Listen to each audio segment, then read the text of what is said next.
Hello everyone, my name's Danielle and this is ExcaliburBooks, and today we are doing my TBR for the Reddit Fantasy Bingo.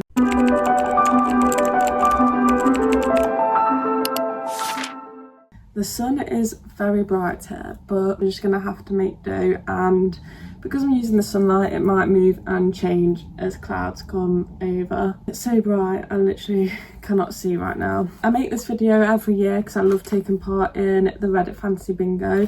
I have my list here of all the books. I always do it with books I own. There's some that I've not filled out because I don't really know what book to put into it until I actually read it, and they are obviously subject to change as I naturally complete the prompts throughout the year. The first prompt is trans or non-binary main character. Oh yeah, I couldn't find this book. Some of the books I can't find, but I will put a picture up on the screen, and that is The Spear Cuts Through Water. Now, I didn't know that this book had a main character that was trans or non-binary. I just got my iPad so I can look up the blurbs of the books that I don't have on me, so I can get my information right. Okay, it says, the people suffer under centuries-long rule of the Moon Throne. The royal family, the despotic emperor and his monstrous sons, the Three Terrors, hold the countryside in their choking grip. They bleed the land and oppress the citizens with their frightful powers they inherited from the god locked under their palace. But that god cannot be contained forever. With the aid of June, a guard broken by his guilt-stricken past, and Kima, an outcast fighting for his future, the god escapes from her royal captivity and flees from her own children, the triplet terrors who would drag her back to her unholy prison. So it is that she embarks with her young companions on a five-day pilgrimage in search for freedom and the way to end the Moon Throne forever. The journey ahead will be more dangerous than any of them could have imagined, both a sweeping adventure story and an intimate exploration of identity, legacy and belonging. So it doesn't actually state on the synopsis what the main character identifies as, but it is on Storygraph under this challenge, so hopefully it does qualify. Like I say, I got all of these from Storygraph, so if any of them is wrong it's because of that, and if it is wrong I can substitute other books in it, but this is what I've got for now without reading the books and knowing for sure. But that sounds really interesting. I didn't know it was about a god, and it's a standalone as well, so that's always a plus. Next is judge a book by its title. Now, I recently, it was, I think I got this after Christmas Day. I went book shopping and I'd never seen this book before, but the title is what drew me in, so I thought this would be the perfect book to put for this, and that's Isabella Nag and the Pot of Basil by Oliver Darkshire. I just saw this cover and this title and it really drew me in, so I couldn't really pick anything else for this. I think it's a cosy fantasy. It says, in a tiny farm on the edge of a miserable village in Great Gatsby, Isabella Nag is trying to get on with her tiny, miserable existence. Dividing her time between enjoying her feckless husband, caring for the farm's strange animals and cooking up scrunge, the crooning over her treasured pot of basil, Isabella can't help but think there might be something more to life. So while she's initially aghast when Mr. Nag comes home with a spell book purloined from the local wizard, she soon starts to think, what harm can little magic do? Yeah, this one sounds like a great cosy medieval fantasy, and I actually can't wait to get into it. And I never buy books on whims like this before without hearing about it, but yeah, how can you not buy this with this title? Next is translated, and I've already actually fulfilled this prompt because as I was filling this list out, I was currently reading The Rainfall Market by Yu Young Wang, and it is translated from Korean. I read this one, it was just okay. It's basically about Seren, our main character, is a bit down on luck on her life. She don't think she's got the greatest life. So she enters the Rainfall Market to get this magical orb that will change her life, and basically she has to go to all the shops around this magical place and collect the orbs and decide which orb she wants to keep. I did find it a bit repetitive, but I've included this in a reading vlog so you can catch my in-depth thoughts on there. Small press.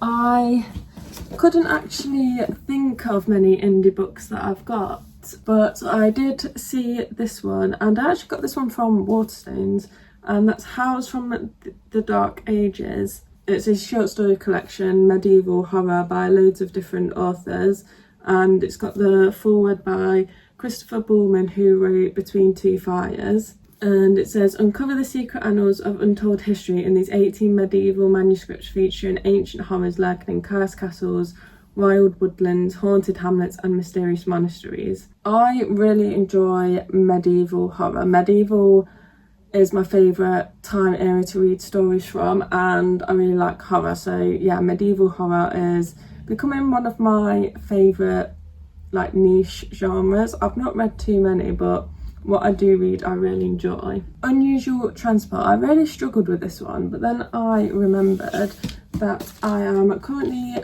rereading all of the Harry Potter series. This one of course has the night bus and when they ride the hippogriff and broomsticks. There's quite a lot of unusual transport in this book, and I am loving my reread of Harry Potter, so it made sense to put one in this challenge. Next is Afterlife. So I guess it's a book that incorporates the afterlife in some way, and I picked Hellbent by Leigh Bardugo because I have recently read Ninth House and I want to get onto this one. I won't read the synopsis of this one because it might spoil the first book. Ninth House is basically a dark academia murder mystery, but with like magic. There's a magic system involved. And there's like a hierarchy with houses in this university. Basically, a girl is murdered on campus and our main character is investigating whether it's a ritualistic murder to do with these university houses. This is the sequel for that, and the third book in the trilogy is coming out later this year, so it's the perfect time to continue on. I really enjoyed Ninth House, so I'm hoping I'll enjoy this one as well. Game changer. So I think this prompt is a book that contains a game or a trial of some sort. And for this one I put Sunrise on the Reaping, which is the new Hunger Games book. It is a prequel, it's about Hamish's games, Hunger Games. And I want to get to this before we go somewhere to watch the film whenever that comes out. The next one is Vacation Spot, a book that has a place where you want to go on vacation. I actually have not filled this prompt out because I can't think of what book I'd want to put in it. So I think I'm just going to read some books this year and just like put one in that fits the prompt as I get to it. Next is 5 short stories, or you can read a short story collection that has more than 5 stories in. I actually put this one on last year's challenge, but I didn't get around to it and I read another one instead. And that is Baker's Dozen. This is delicious dark delights for your horror consumption. Come indulge in the dark and disturbing with 13 tantalising tales of terror written by an incredible lineup of independent horror authors. With stories ranging from delightful to disturbing, you are sure to find something to please your sweet spot. I don't think there's any authors I have read from before. Aaron Beauregard has written a story for this. Daniel Volpe and Candice Nola. They are names that I recognise but I've not read from. I've got books on my TBR from all of these. Next is older protagonist. So I don't know how old this protagonist is, but I put The Black Tongue Thief in. I do have the book, it's just downstairs. I just got it off Storygraph that the protagonist is older. So it says Kinch Na Shannock owes the Takers Guild a small fortune for his education as a thief, which includes but is not limited to lockpicking, knife fighting, wall scaling, fall breaking, lie weaving, trap making, plus a few small magics. His debt has driven him to lie in wait by the old forest road, planning to rob the next traveller that crosses his path. But today, Kinch has picked the wrong mark. Galva is a knight, a survivor of brutal goblin wars, and handmaiden of the goddess of death. She's searching for her queen, missing since a distant northern city fell to giants. Unsuccessful in his robbery and lucky to escape his life, Kinch now finds his fate entangled with Galvers. Common enemies and uncommon dangers force thief and knight on an epic journey. Okay, so it sounds really interesting. It don't mention the age of these two main characters. If it doesn't work, then I will try and find something else. If it does, that's great. There is also a prequel, it looks like, so I don't know if I should read that first. Let me know in the comments if you've read these, if I do need to read this, The Daughter's War, first. Next is Duology Part 1. So for my book club, I actually have to read The Knight and the Moth by, is it Rachel Gillig? Yeah. So this is one that I don't own, but I do have to read it for book club, so I'm gonna get it anyway. And I'm pretty sure this is a duology. Now, I weren't sure before it was put into my book club, I weren't sure if I was actually gonna read it, because from the synopsis, it does seem to have heavy dream work in it, which I hate dreams in books, but I'm going to give it a go because it's part of the book club. It says, Sybil Delling has spent 9 years dreaming of having no dreams at all, like the other foundling girls who traded a decade of service for a home at the great cathedral. Sybil is a diviner. In her dreams, she receives visions of 6 unearthly figures known as the Omens. From them, she can predict terrible things before they occur. The lords and common folk alike travel across the kingdom of Traum's windswept moors to learn their futures by her dreams.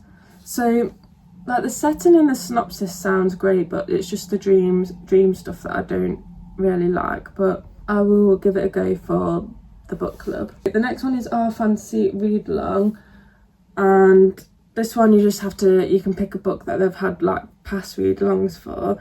So one that I had on my physical TBR was Her Body and Other Parties by Carmen Maria Machado, and I think this is a short story collection. I've owned this for a long time. It says, in Her Body and Other Parties, Carmen Maria Machado blithely demolishes the arbitrary borders between physiological realism and science fiction, comedy and horror, fantasy and fabulism.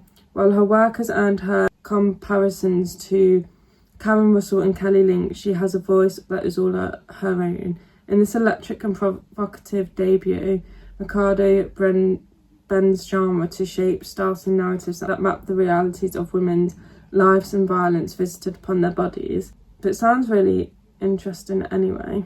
Oh yeah, it says stories on it, so it is short stories. Next is published in 2026. Now, I actually only owned one book published in 2026 so far, I think. That is Operation Bounce House. Now, I think it's a standalone. I hope it's a standalone. If I find out that it's not going to be a standalone, I'll probably try and find something else. But I got this one in the Broken Binding subscription box, and it's a great edition. And I think this is Earth has, so people that live on Earth are paying the people that live on this other planet to kill each other, I think. It reminds me kind of like Squid Games, but in space. But yeah, I'm not too sure. Sounds like lots of fun though. I know Matt Dinniman's wrote that other series that everyone's going crazy for at the minute, but I think I'll get to this one first. Next is Explorers and Rangers, and I think this is a book that follows an explorer or a ranger, and I didn't know what to put in for this book, so I'm just going to have to fill this one out as I read books throughout the year, or as more people put stuff on Storygraph, I can pick something from there. Duology Part 2, I just put The Knave and the Moon to finish off the Knight and the Moth duology. I thought that made sense, and if I didn't like that book and don't want to continue on, I'll find something else. One word title, I put in A Lapse Away by Darcy Little-Badger. This one I think there's a murder, and I think they can talk to ghosts or something to solve the murder. But yeah, she can raise the ghosts of the dead animals, a skill passed down through generations. Yeah, and she wants to solve her cousin's murder, I think. I'll probably wait till the colder months to get to this one though. Next is Non-Human Main Character. Again, I didn't own any of the books on the Storygraph list, so I'm gonna wait till they put more books up, or I read something that don't have a human main character, because I can't think of any right now. Next is middle grade. I found this one really difficult because I don't really buy middle grade books. I don't even really buy YA books. Apparently, A Wizard's Guide to Defensive Baker by T. Kingfisher is a middle grade. So I'm not sure how I feel about that, but it is following a 14-year-old, so I should have realised. 14-year-old Mona isn't like the wizards charged with defending the city. She can't control lightning or speak to water. Her familiar is a sourdough starter and her magic only works on bread. She has a comfortable life in her aunt's bakery making gingerbread men dance. But Mona's life is turned upside down when she finds a dead body in the bakery floor. An assassin is stalking the streets of Mona City, preying on magic folk, but it appears that Mona is his next target.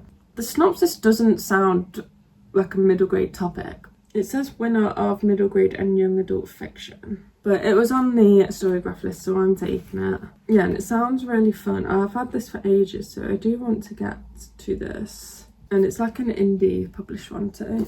Next is First Contact. So I think it's a book that has first contact with aliens, and I've actually put a classic on, so I don't know if this is a mistake. I put The War of the Worlds by H.G. Wells. I don't know if this is going to be a really difficult, dense read. Please let me know if you've read this so I can sort of know what to expect. But War of the Worlds is one of my favourite films, so I do want to read the book and see how much it differs. In the film anyway, basically these aliens come down in like lightning from a storm and enter these like robotic creatures that are like been buried under the earth, and they come out of the ground and basically start killing everyone and taking over the planet. So that's where the first contact with aliens comes from. I do really want to, I think it's Martians as well in the book, but I do really want to get to it. I'm just so intimidated by the book because it's a classic. Yeah, excited but nervous. Number 20 is Murder Mystery, and for this one I put Masters of Death by Olivia Blake. I've heard not great reviews on Olivia Blake, and most people that I see have give bad reviews of her book. I've not seen any of this one specifically, but others. This one says Viola Merrick is a struggling estate agent and a vampire, but the biggest problem is that the house she's selling is haunted. The ghost haunting the mansion, this mansion, has been murdered. Until he can solve the mystery of how he died, he refuses to move on. Needless to say, this is not good for business. So it sounds really interesting and I'm excited to read it. Like, it's a very interesting premise. I'm just a bit nervous because I've not been hearing good things about this author's works. Next is Cat Squasher, and I think the definition of this is a book over 500 pages, but I think any big book will count. And I am currently listening to The Wandering Inn on Audible, and this book is so long, it's massive. I think it's like 1,000 pages if you had the book physically. It is like 50 hours to listen to, and I mean, I'm loving it. I don't mind that it's long, but it fits the prompt, so I'm going to put it for that. It's like one of those lit RPGs. Basically, we have our main character who's just appeared in this like fantasy world, and she levels up like a video game, and she found this abandoned inn, and she's currently like innkeeping at this inn. Perfect for this prompt. Number 22, feast your eyes on this. I think this prompt is a meal or food is like a main point of this book. And I put The Lamb by Lucy Rose, and all I know about this book is it's a mother and daughter cannibal situation, and I don't really want to read more into that, but I saw it on the Storygraph list and I thought I jumped at the chance to put it on because I really want to get to it. I don't really want to read more into the synopsis because I want to be surprised, but Everyone's been loving this, so I can't wait to get to it. Published in the 70s. I thought I was going to struggle with this one, but then I remembered Stephen King, and he did indeed publish a book in the 70s, and that is Carrie by Stephen King, which was his first book, and I've not got to it yet. It's only a little one, so perfect for a readathon to fit in. I've not actually seen the film of Carrie either, so I know it's about a girl with like powers, and I've seen like the clips of her going to her prom and whatever happens there. I think this is like a big like female rage story, so I really want to get to it. Yeah, and I love Stephen King, he's one of my favourite authors. 24.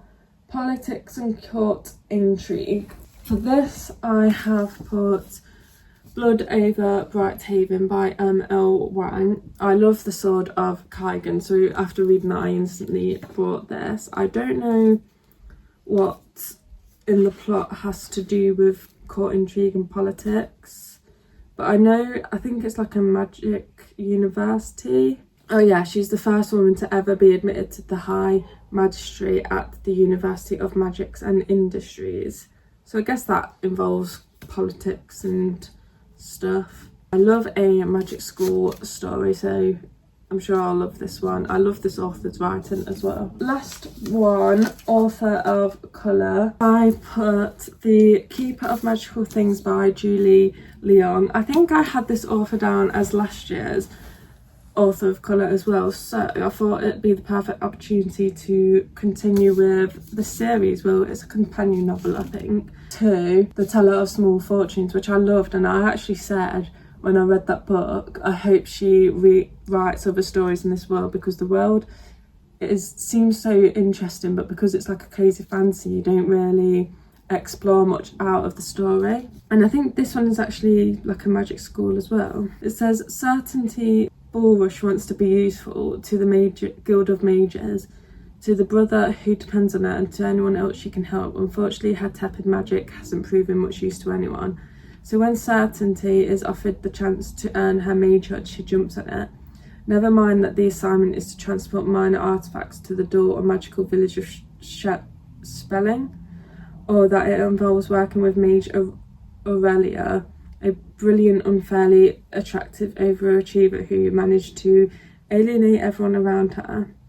In Spelling, the two must deal with testy villagers and an unruly cat dragon and their growing attraction to each other, while avoiding any incidents that could further damage the guild's testy relationships with the kingdom's citizens.